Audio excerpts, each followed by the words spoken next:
تو آپ کی اگر اجازت ہو تو 2-3 اشعار کربلا شریف کے حوالے سے میں پڑھ دوں. ایسے نہیں، بلند آواز سے کہیں یا حسین. آقا حسین کو جتنی زور پکارا کرو.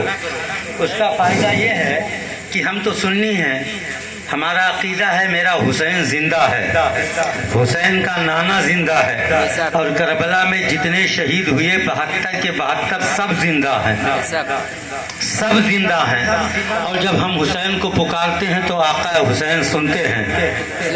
یہ تو ان لوگوں کا عقیدہ ہے، ان کا میں نام نہیں لینا چاہتا ہوں، چونکہ یہ محفل پاک، محفل میں بیٹھنے والے پاک جن کا ذکر ہو رہا ہے، میرا امام پاک، اتنی ساری پاکی ہے اور ان میں ایک ناپاک کا نام کیوں لوں؟ یوں سمجھ لو پاجامہ ذرا اونچا پہنتے ہیں اور وہ لوگ کہتے ہیں کھچڑا مت بناؤ، مجلس نہ کرو، امام کا ذکر نہ کرو.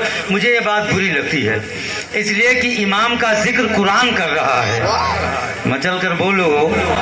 قرآن فرماتا ہے بلا تقولوا لمن يقتل فی سبیل اللہ اموات، جو لوگ اللہ کی راہ میں قتل کیے جائیں انہیں مردہ نہ کہو، وہ زندہ ہے. قرآن جسے زندہ کہے یہ اسے مردہ کہہ رہے ہیں. ایسے پاگلوں سے کیا لڑنا جو قرآن اور حدیث سے لڑ رہے ہوں، تو ان سے نہیں لڑنا چاہیے. اب میں شعر آپ تک پہنچا رہا ہوں. بیگم گنج والو، آپ نماز پڑھتے ہو مصلی پہ سجدہ کرتے ہو، ہم لوگ نماز پڑھتے ہیں چادر پہ سجدہ کرتے ہیں، چٹائی پہ سجدہ کرتے ہیں، یوں ہی صاف زمین پر سجدہ کرتے ہیں. پوری دنیا سجدہ کرتی ہے، اس کا الگ انداز ہے. لیکن کربلا کی دھرتی پر امام نے جو سجدہ کیا، قیامت تک اس سجدے کی مثال نہیں مل سکتی ہے. آؤ دیکھو امام کا سجدہ کیسا تھا.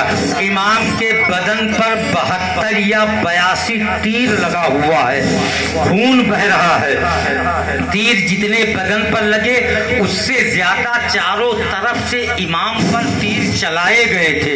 تیر زمین پر بچھے ہوئے ہیں، تیروں کے اوپر نبی کریم کے نواسے امام حسین کا خون ٹپک ٹپک کر پوری زمین کو بھگو دیا ہے. نماز کا وقت آیا، ہمارا سجدہ تو مصلی پر ہوتا ہے، ہمارا سجدہ ٹاٹ پٹی پر ہوتا ہے، ہمارا سجدہ چٹائی پر ہوتا ہے، ہمارا سجدہ صاف زمین پر ہوتا ہے. امام کا سجدہ کہاں ہو؟ زمین تیروں سے بھری ہوئی ہے، اس پر خون ہے، بدن پر 72 یا 82 تیر لگے ہیں. امام سجدہ کریں تو کہاں کریں؟ امام اسی تیروں کے مصلی پر سجدہ کرتے ہیں. اس منظر کو میں نے 4 مصرے میں ڈالا ہے. اگر آپ کے دل کو امام کی یہ ادا چھو جائے تو آپ مچل کر یا حسین کہنا، آقا حسین کو پکارنا. مجلس حسین میں بیٹھنے والوں، آقا حسین بھی آئے ہیں، تم یہاں تنہا نہیں ہو، کیونکہ جو سو رہے ہیں وہ بیدار ہو رہے ہوں گے.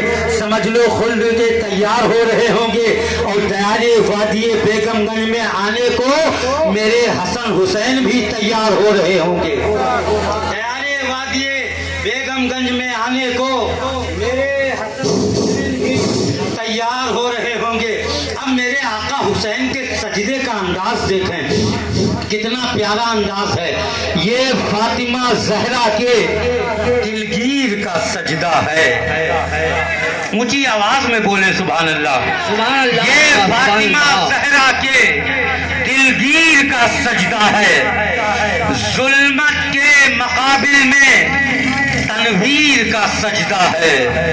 اگر آپ کی توجہ ہم سے ہٹ گئی تو شعر کا مزہ نہیں پاؤ گے. امام کی اس ادا کو جو میں نے شعر میں ڈالا ہے اس سے آپ لطف اندوز نہیں ہو پاؤ گے. شعر کی گہرائی میں نے پہلے بتا دی تاکہ آپ کو شعر سمجھ میں آئے امام کا سجدہ کیسا تھا. یہ فاطمہ زہرا کے دلگیر کا سجدہ ہے، ظلمت کے مقابل میں تنویر کا سجدہ ہے. اور حیرت میں فرشتے ہیں یہ دیکھ کے کربل میں تیروں کے مصلی پر شبیر کا سجدہ ہے. حیرت میں فرشتے ہیں یہ دیکھ کے کربل میں تیروں کے مصلی پر شبیر کا، بولیے، شبیر کا سجدہ ہے. وہ اس لیے کہ کیے جیسا میرے شبیر ویسا کون کرتا ہے.